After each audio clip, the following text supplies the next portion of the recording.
Proč se nemůžete odrazit z místa? Proč se vám nedaří překonat tuhle překážku? Proč prostě nemůžete být lepší? Ale ještě než začneme, tak pozor, pro 5 z vás tady mám překvapení. Dárek, který vás může hodně posunout v čemkoliv v životě. Pomůže vám to získat obrovské sebevědomí a schopnost dokázat cokoliv budete chtít. Takže mějte oči na šťopkách, uši nastražené, poslouchejte, sledujte, protože tady pro vás něco mám. První věc je propaganda úspěchu. A je to v podstatě všechno, co vidíte na Instagramu. Spousta věcí, které vidíte na YouTube. Je to to, že vidíte ty nejlepší top hráči na světě. Dělat fantastické kličky, úžasné zorotriky, dokonalé nájezdy. V případě brankářů neuvěřitelné zázraky, rychlé přesuny, tygří skoky a všechny tyhle věci, které vám dávají pocit, že prostě vy nejste tak dobří. Protože když se podíváte třeba na to, co předvádí hráči ve švédské lize nebo i v té naší superlize, tak jsou to zpravidla věci, kdy na to jenom zíráme a říkáme si, wow, jak tohle udělal, wow, to byla střela, tyjo, ten má kličku, viděl jsi tu nahrávku, jak to udělal, to mně se nikdy nepodaří. A to je přesně ten důvod, proč se vám to doopravdy nikdy nepodaří. Představte si, že jste nikdy na Instagramu, na YouTube ani v televizi nikde neviděli žádný sestřih nejlepších triků nebo zpomalený záběr, fantastické kličky, nájezdu, cokoliv. Prostě jenom hrajete florbal a děláte to tak nejlíp, jak dokážete. Tak podle čeho vy byste vlastně poznali, jestli jste lepší nebo horší? No jenom podle toho, jak jste vy sami hráli včera. Podle srovnání sami se sebou. Jinak byste přece nemohli přijít na to, že je někdo raketově lepší než vy. Protože jediný opravdu hodnotný a kvalitní rival, soupeř a motivace ve vašem životě jste vy sami. Vy sami, vaše včerejší já. Sami od sebe se odrážejte, sledujte, jak vyhrajete a sledujte, že jste se trošku zlepšili. Stačí o 1 jediné procento. Takže pokud jste teďka na tréninku dali 1 gól z 10 střel, tak na příštím tréninku zkuste dát 2 góly z 10 střel. Nastavte si měřitelný cíl. Sledujte to, že se opravdu zlepšujete, protože najednou víte, na čem pracujete, takže se budete logicky zlepšovat, tak to prostě je. A vy budete prostě lepší a budete se cítit líp a budete to měřit a budete vidět, že jste lepší. Takže se nebudete srovnávat s těma borcema, s tím top 1%, a to je dokonce méně než 1% těch top nejlepších hráčů na světě. Ale srovnávejte se sami za sebou, protože srovnávat se s hráčem švédské reprezentace v tuhle chvíli pravděpodobně nemá žádný význam. Takže na to se úplně vykašlete a jeďte si to svoje. Jenom taková zajímavost. 70% diváků tohoto kanálu ještě nekliklo na tlačítko pro odběr. Jestli se vám líbí tohle video, fakt hodně pomůže, když odběr dáte. Díky moc. Druhá věc, kterou nejčastěji vidím, že brání mladým sportovcům a vlastně vůbec obecně mladým lidem v dosahování velkých cílů, je strach udělat chybu. Tenhle strach se zakládá na tom, že raději neděláte nic nebo jenom v takové jako bezpečné míře, hlavně neudělat chybu, aby se vám nikdo nevysmál, abyste nebyli za blbce, abyste se necítili hloupě. Může tam být jakýkoliv jiný pocit nebo emoce, které vás nutí moc to jako nepřehánět a spíš se tak jako držet stranou. Jenomže vědci zjistili, že selhání je nevyhnutelné. Každý z nás musíme v životě selhat. A to hned několikrát. Nejde žít dokonalý život bez jakýchkoliv chyb. Nemožné. Tečka. Jenomže je důležité to, že tím, že to poděláte a poučíte se z toho, tak budete lepší. A budete lepší než všichni ti, kdo se bojí tu chybu udělat. Někteří tomu říkají keep failing forward. To znamená, prochybujte se kupředu. Tak se dělá to, že jste lepší, že prostě jdete skrze ty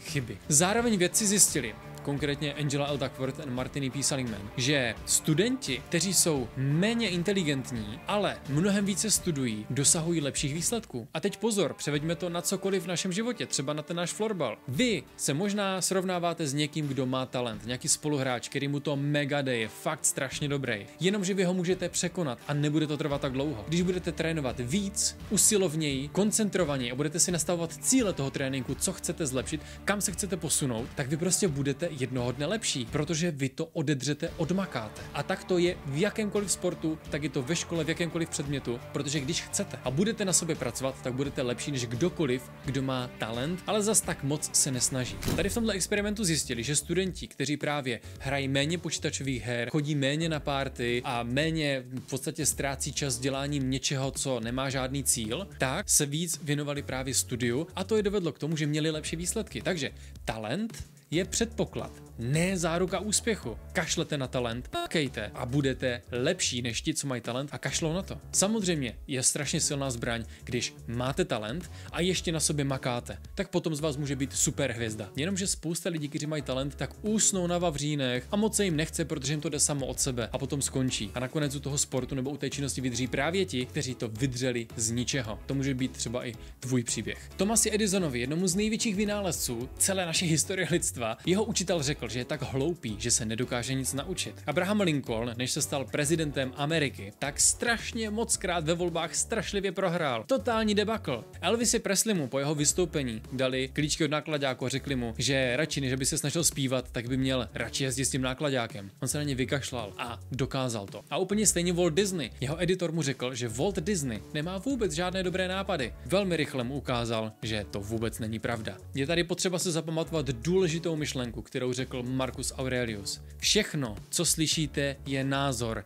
nikoliv fakt. Všechno, co vidíte, je jenom úhel pohledu, nikoliv pravda. Takže ať vám kdokoliv říká, že na to nemáte, jste slabí, nebo takový, nebo onací, tak se na to úplně vykašlete. O vás to neříká vůbec nic. Vy, když budete na sobě pracovat, ve srovnání sami se sebou uvidíte zlepšení, to vás bude motivovat a budete ještě dál, ještě dál, ještě dál. A teď ta speciální akce pro 5 nejrychlejších z vás, ten dárek, který pro vás mám. Podívejte se na ten kód, který vidíte tady na displeji. Podívejte se zároveň i na webovou stránku, kterou tady vidíte. Běžte na tu webovou stránku, když zadáte ten kód, tak dostanete ode mě zdarma moji knížku Probuzení sebevědomí, což je kompletní návod krok za krokem, jak získat neotřesitelné, silné a zdravé sebevědomí v jakékoliv situaci, v jakékoliv činnosti. Tak na to skočte, jedeme dál. Třetí věc, kterou vídám jako problém, proč se nedaří překonávat překážky, dosahovat cílu, posunout se někam kupředu, zlepšit se, tak je, že bojujete se špatnými věcmi. Prostě bojujete špatně. Výzkumy ukazují, že 90% lidí má rádo akční filmy. To jsou ty filmy, kde se střílí ze samopalu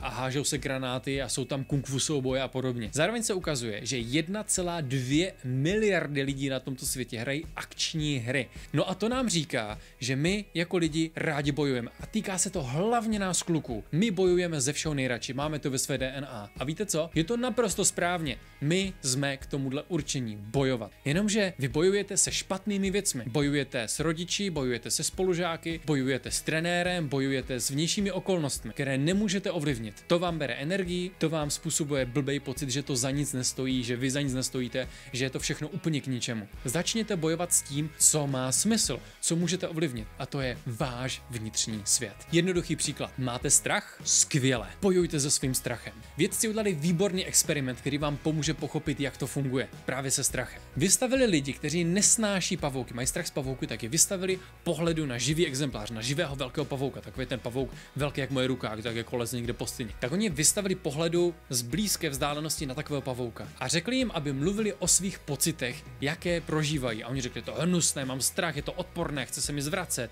mám děsnou hrůzu. A čím víc o tom svém strachu z toho pavouka mluvili, tím víc se ho přestávali bát. Jenom pojmenovali ten svůj strach, pojmenovali, čeho přesně se bojí, díky tomu se přestávali bát toho konkrétního pavouka, který byl před nimi. Úplně stejně vy můžete bojovat aktivně v sobě se svým strachem. Můžete o něm začít mluvit nahlas sám před sebou. Mám strach, že ten zápas podělám, mám strach, že ten nájezd neproměním, mám strach, že zkazím tu nahrávku, mám strach, že nechytnu ten nájezd, mám strach, že dostanu z každé střely gól, mám strach, že, a teďka si položte tu otázku, a proč mám strach, že zkazím tu nahrávku? Mám strach, že jsem málo trénoval, že nejsem dost dobrý. A proč mám strach, že nejsem dost dobrý? Protože, a teď můžete hledat a mluvit o tom sami se sebou nahlas, nebo si takhle šeptat pološeptem večer v posteli a hledat ten důvod, tu příčinu. Bojujte s tím strachem. Jako kluci, zvlášť kluci, bojujte. A ten boj, vnitřní boj, když tam dáte tu energii, kam ji dát máte, tak vy to vyhrajete. Nejde to hned, je to těžká práce, ale postupem času vy budete usekávat ten strach, vy budete zmenšovat ten jeho životní prostor, až vy budete ten větší a ten strach takhle strčíte do kapsy